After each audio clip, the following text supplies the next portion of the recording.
किसको श्रेय दे रहे हैं? मानते हैं कि मेरा सौभाग्य है ये कि समस्तीपुर की धरती से हमने रिकॉर्ड मतों से जीत हासिल की है। और एक जब आए थे तो यहाँ पे कहा था कि बेटी के रूप में आए हैं, तो अब हम कह सकते हैं कि हमें यहाँ पे बेटी वाला मान सम्मान मिला है और समस्तीपुर ने हमें एक बेटी के तौर पे अपना लिया है। समस्तीपुर की पहली सांसद महिला सांसद खिताब जी, उसको लेकर क्या कहेंगे?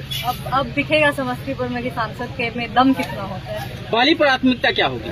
पहली प्राथमिकता हमने अपने घोषणा पत्र में जितने भी पॉइंट्स लिखे थे वो इंफ्रास्ट्रक्चर से रिलेटेड हो, कनेक्टिविटी से रिलेटेड हो, स्वास्थ्य से रिलेटेड हो, शिक्षा से रिलेटेड हो, वो सब पे काम होगा। और कई हद तक उसमें काम शुरू भी हो चुका है। जहाँ तक हमने बोला टॉकीज और मुक्तापुर के बारे में बात करते हैं, हमारे पिताजी ने भी जब वो पटना वापस गए थे तो मुख्यमंत्री माननीय मुख्यमंत्री जी से समय लेकर उसके बारे में बात की थी। और हम मानते हैं कि 1 साल से 2 साल में समस्तीपुर में अंतर दिखेगा। सबसे कम उम्र की सांसद बनी है मोदी सरकार में, क्या आपको कुछ पद मिलेगा?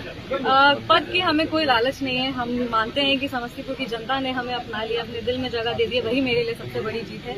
और यहाँ से बस अब चुनाव तो सभी मिलकर जीतते हैं, सभी कार्यकर्ता जीतते हैं, अब दिल जीतने की बारी है और इसके लिए हम पूरी प्रयास करेंगे, खूब परिश्रम करेंगे और सबकी उम्मीद जीत का श्रेय किसे दें? प्रधानमंत्री भी आपको बेटी माने थे और यहाँ की जनता भी, यहाँ की महिलाएं ने 10% ज्यादा पुरुष से ज्यादा वोट दिया और जो परसेंटेज है उससे लग रहा है कि महिलाएं आपके साथ थी।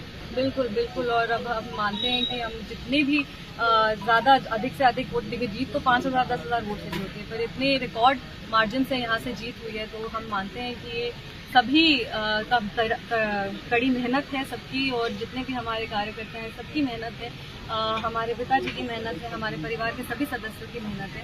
और सभी जिन्होंने भी आगे बढ़ चढ़ के इतने गर्मी के बावजूद हमें अपना समर्थन दिया है, हम आपसे वादा करते हैं कि आपको निराश नहीं करेंगे और आपकी हर उम्मीद को हम पूरा करेंगे। Thank you.